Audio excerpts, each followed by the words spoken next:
Chapter 3 The Way Out of Undesirable Conditions. Having seen and realized that evil is but a passing shadow thrown by the intercepting self across the transcendent form of the eternal good, and that the world is a mirror in which each sees a reflection of himself, we now ascend, by firm and easy steps, to that plane of perception whereon is seen and realized the vision of the law. With this realization comes the knowledge that everything is included in a ceaseless interaction of cause and effect, and that nothing can possibly be divorced from law. From the most trivial thought, word, or act of man, up to the groupings of celestial bodies, law reigns supreme. No arbitrary condition can, even for one moment, exist, for such a condition would be a denial and an annihilation of law.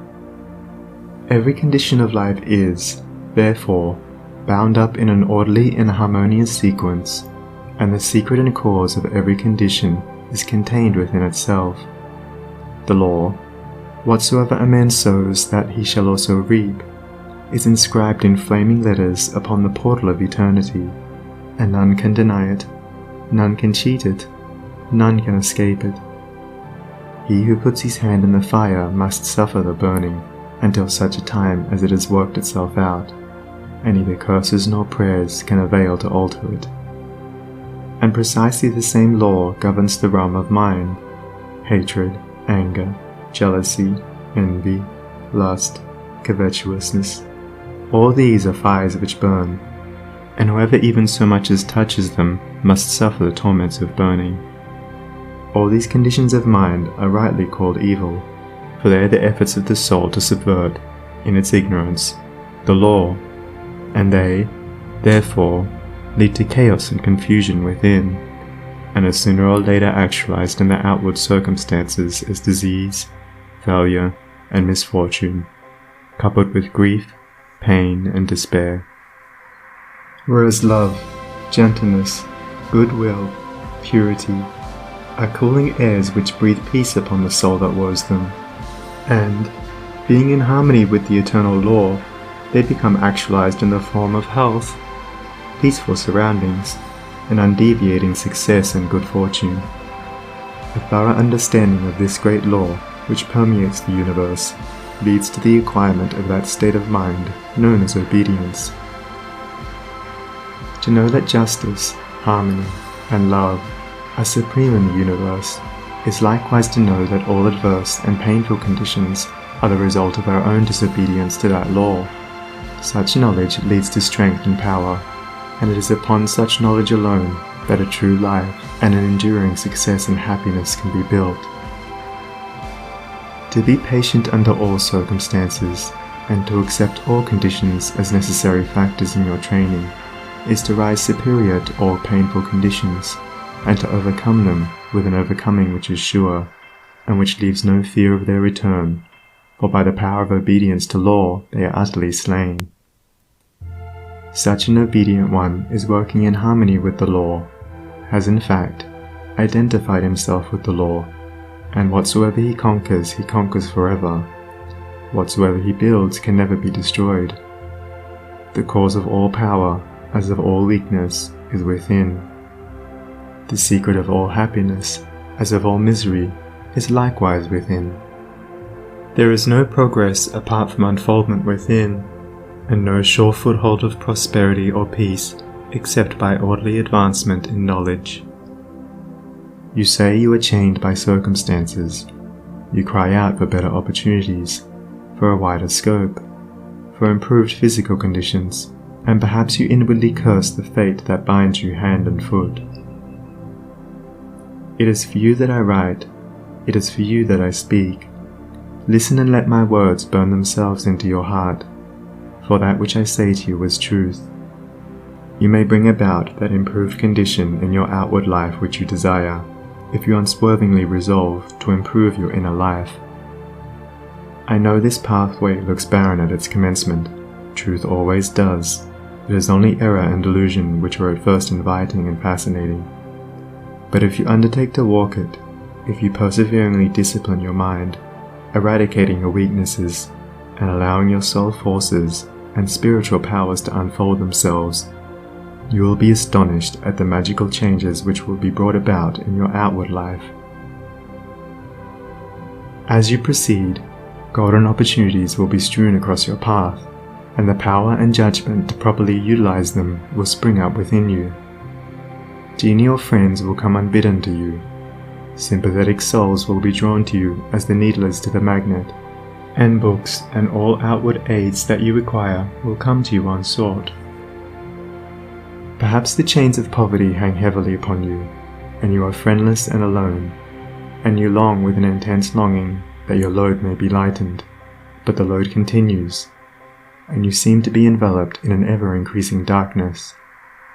Perhaps you complain, you bewail your lot, you blame your birth, your parents, your employer, or the unjust powers who have bestowed upon you so undeservedly poverty and hardship, and upon another affluence and ease. Cease your complaining and fretting. None of these things which you blame are the cause of your poverty. The cause is within yourself, and where the cause is, there is the remedy. The very fact that you are a complainer shows that you deserve your lot, shows that you lack that faith which is the ground of all effort and progress. There is no room for a complainer in the universe of law, and worry is soul suicide. By your very attitude of mind, you are strengthening the chains which bind you, and are drawing about you the darkness by which you are enveloped. Alter your outlook upon life, and your outward life will alter. Build yourself up in the faith and knowledge, and make yourself worthy of better surroundings and wider opportunities. Be sure, first of all, that you are making the best of what you have. Do not delude yourself into supposing that you can step into greater advantages whilst overlooking smaller ones, for if you could, the advantage would be impermanent, and you would quickly fall back again in order to learn the lesson which you had neglected. As the child at school must master one standard before passing on to the next, so, before you can have that greater good which you so desire, you must faithfully employ that which you already possess. The parable of the talents is a beautiful story illustrative of this truth, for does it not plainly show that if we misuse, neglect, or degrade that which we possess, be it ever so mean and insignificant, even that little will be taken from us, for, by our conduct, we show that we are unworthy of it. Perhaps you are living in a small cottage, and are surrounded by unhealthy and vicious influences. You desire a larger and more sanitary residence, and you must fit yourself for such a residence by first of all making your cottage as far as possible a little paradise. Keep it spotlessly clean. Make it look as pretty and as sweet as your limited means will allow. Cook your plain food with all care, and arrange your humble table as tastefully as you possibly can. If you cannot afford a carpet, let your rooms be carpeted with smiles and welcomes, fastened down with the nails of kind words, driven in with the hammer of patience. Such a carpet will not fade in the sun, and constant use will never wear it away. By so ennobling your present surroundings, you will rise above them, and above the need of them, and at the right time you will pass on into the better house and surroundings, which have all along been waiting for you, and which you have fitted yourself to occupy. Perhaps you desire more time for thought and effort, and feel that your hours of labor are too hard and long. Then see to it that you are utilizing to the fullest possible extent what little spare time you have. It is useless to desire more time if you are already wasting what little you have, for you would only grow more indolent and indifferent.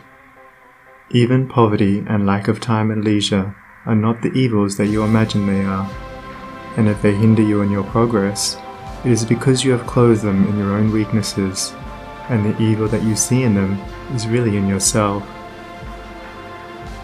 Endeavor to fully and completely realize that in so far as you shape and mold your mind, you are maker of your destiny, and as, by the transmuting power of self-discipline, you realize this more and more, you will come to see that these so-called evils may be converted into blessings.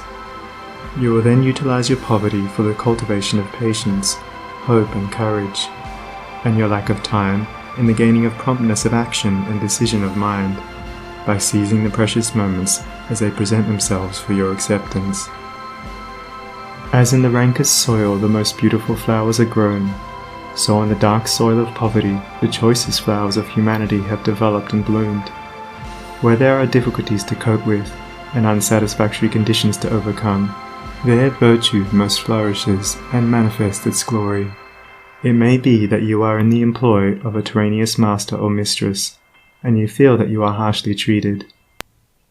Look upon this also as necessary to your training. Return your employer's unkindness with gentleness and forgiveness. Practice unceasingly patience and self-control. Turn the disadvantage to account by utilizing it for the gaining of mental and spiritual strength, and by your silent example and influence, you will thus be teaching your employer, will be helping him to grow ashamed of his conduct, and will, at the same time, be lifting yourself up to that height of spiritual attainment by which you will be enabled to step into new and more congenial surroundings at the time when they are presented to you. Do not complain that you are a slave, but lift yourself up, by noble conduct, above the plane of slavery. Before complaining that you are a slave to another, be sure that you are not a slave to self. Look within, look searchingly, and have no mercy upon yourself. You will find there, perchance, slavish thoughts, slavish desires, and in your daily life and conduct, slavish habits. Conquer these. Cease to be a slave to self, and no man will have the power to enslave you. As you overcome self, you will overcome all adverse conditions, and every difficulty will fall before you. Do not complain that you are oppressed by the rich. Are you sure that if you gained these riches you would not be an oppressor yourself? Remember that there is the eternal law, which is absolutely just, and he who oppresses today must himself be oppressed tomorrow, and from this there is no way of escape. And perhaps you, yesterday, in some former existence, were rich and an oppressor, and that you are now merely paying off the debt which you owe to the great law. Practice, therefore, fortitude and faith. Dwell constantly in the mind upon the eternal justice, the eternal good. Endeavor to lift yourself above the personal and the transitory into the impersonal and permanent. Shake off the delusion that you are being injured or oppressed by another, and try to realize, by a profounder comprehension of your inner life and the laws which govern that life, that you are only really being injured by what is within you. There is no practice more degrading, debasing, and soul-destroying than that of self-pity. Cast it out from you. While such a canker is feeding upon your heart, you can never expect to grow into a fuller life. Cease from the condemnation of others, and begin to condemn yourself. Condone none of your acts, desires, or thoughts that will not bear comparison with spotless purity, or endure the light of sinless good. By so doing, you will be building your house upon the rock of the eternal, and all that is required for your happiness and well-being will come to you in its own time. There is positively no way of permanently rising above poverty, or any undesirable condition, except by eradicating those selfish and negative conditions within, of which these are the reflection, and by virtue of which they continue. The way to true riches is to enrich the soul by the acquisition of virtue. Outside of real heart virtue, there is neither prosperity nor power, but only the appearances of these. I am aware that men make money who have acquired no measure of virtue, and have little desire to do so, but such money does not constitute true riches, and its possession is transitory and feverish. Here is David's testimony. For I was envious at the foolish when I saw the prosperity of the wicked. Their eyes stand out with fatness, they have more than heart could wish. Verily I have cleansed my heart in vain, and washed my hands in innocence. When I thought to know this, it was too painful for me, until I went into the sanctuary of God. Then understood I their end. The prosperity of the wicked was a great trial to David, until he went into the sanctuary of God, and then he knew their end. You likewise may go into that sanctuary. It is within you, It is that state of consciousness which remains when all that is sordid and personal and impermanent is risen above, and universal and eternal principles are realized. That is the God state of consciousness. It is the sanctuary of the Most High, when by long strife and self-discipline you have succeeded in entering the door of that holy temple. You will perceive, with unobstructed vision, the end and fruit of all human thought and endeavor, both good and evil. You will then no longer relax your faith when you see the immoral man accumulating outward riches, for you will know that he must come again to poverty and degradation. The rich man who is barren of virtue is, in reality, poor, and as surely as the waters of the river are drifting to the ocean, so surely is he, in the midst of all his riches, drifting towards poverty and misfortune. And though he die rich, yet he must return to reap the bitter fruit of all his immorality. And though he may become rich many times, yet as many times must he be thrown back into poverty, until, by long experience and suffering, he conquers the poverty within. But the man who is outwardly poor, yet rich in virtue, is truly rich, and, in the midst of all his poverty, he is surely travelling towards prosperity, and abounding joy and bliss await his coming. If you would become truly and permanently prosperous, you must first become virtuous. It is therefore unwise to aim directly at prosperity, to make it the one object of life, to reach out greedily for it. To do this is to ultimately defeat yourself, but rather aim at self-perfection. Make useful and unselfish service the object of your life, and ever reach out hands of faith towards the supreme and unalterable good. You say you desire wealth, not for your own sake, but in order to do good with it, and to bless others. If this is your real motive in desiring wealth, then wealth will come to you, for you are strong and unselfish indeed if, in the midst of riches, you are willing to look upon yourself as steward and not as owner. But examine well your motive, for in the majority of instances where money is desired for the admitted object of blessing others, the real underlying motive is a love of popularity and a desire to pose as a philanthropist or reformer. If you are not doing good with what little you have, depend upon it, the more money you got, the more selfish you would become, and all the good you appeared to do with your money, if you attempted to do any, would be so much insinuating self-laudation. If your real desire is to do good, there is no need to wait for money before you do it. You can do it now, this very moment, and just where you are. If you are really so unselfish as you believe yourself to be, you will show it by sacrificing yourself for others now. No matter how poor you are, there is room for self-sacrifice, for did not the widow put her all into the treasury? The heart that truly desires to do good does not wait for money before doing it, but comes to the altar of sacrifice and, leaving there the unworthy elements of self, goes out and breathes upon neighbor and stranger, friend and enemy alike, the breath of blessedness. As the effect is related to the cause, so is prosperity and power related to the inward good, and poverty and weakness to the inward evil. Money does not constitute true wealth, nor position, nor power, and to rely upon it alone is to stand upon a slippery place. Your true wealth is your stock of virtue, and your true power, the uses to which you put it. Rectify your heart, and you will rectify your life.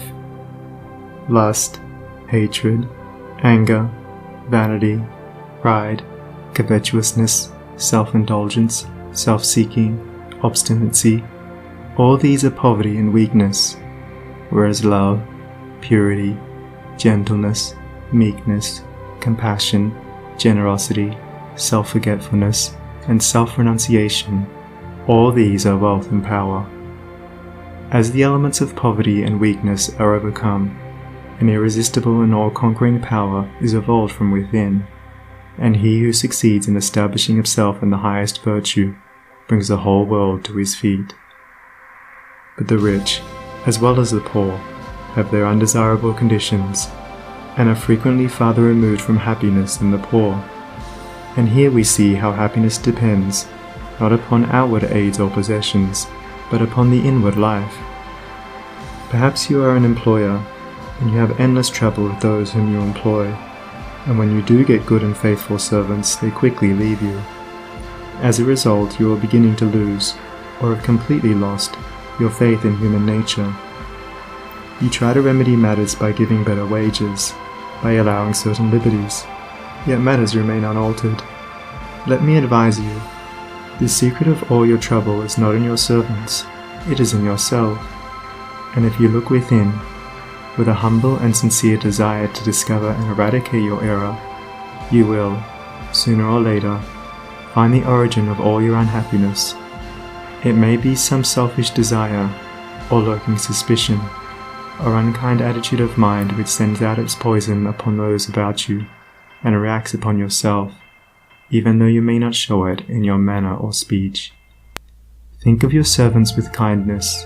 Consider of them that extremity of service which you yourself would not care to perform were you in their place. Rare and beautiful is that humility of soul, by which a servant entirely forgets himself in his master's good. But far rarer, with a beautiful and divine beauty, is that nobility of soul by which a man, forgetting his own happiness, seeks the happiness of those who are under his authority, and who depend upon him for their bodily sustenance, and such a man's happiness is increased tenfold, nor does he need to complain of those whom he employs. Said a well-known and extensive employer of labour, who never needs to dismiss an employee, I have always had the happiest relations with my work people. If you ask me how it is to be accounted for, I can only say that it has been my aim from the first to do to them as I would wish to be done by. Herein lies the secret by which all desirable conditions are secured, and all that are undesirable are overcome. Do you say that you are lonely and unloved, and have not a friend in the world? Then, I pray you, for the sake of your own happiness, blame nobody but yourself. Be friendly towards others, and friends will soon flock round you. Make yourself pure and lovable, and you will be loved by all. Whatever conditions are rendering your life burdensome, you may pass out of and beyond them by developing and utilizing within you the transforming power of self-purification and self-conquest. Be it the poverty which galls, and remember that the poverty upon which I have been dilating is that poverty which is the source of misery, and not that voluntary poverty which is the glory of emancipated souls, or the riches which burden, or the many misfortunes, griefs, and annoyances which form the dark background in the web of life.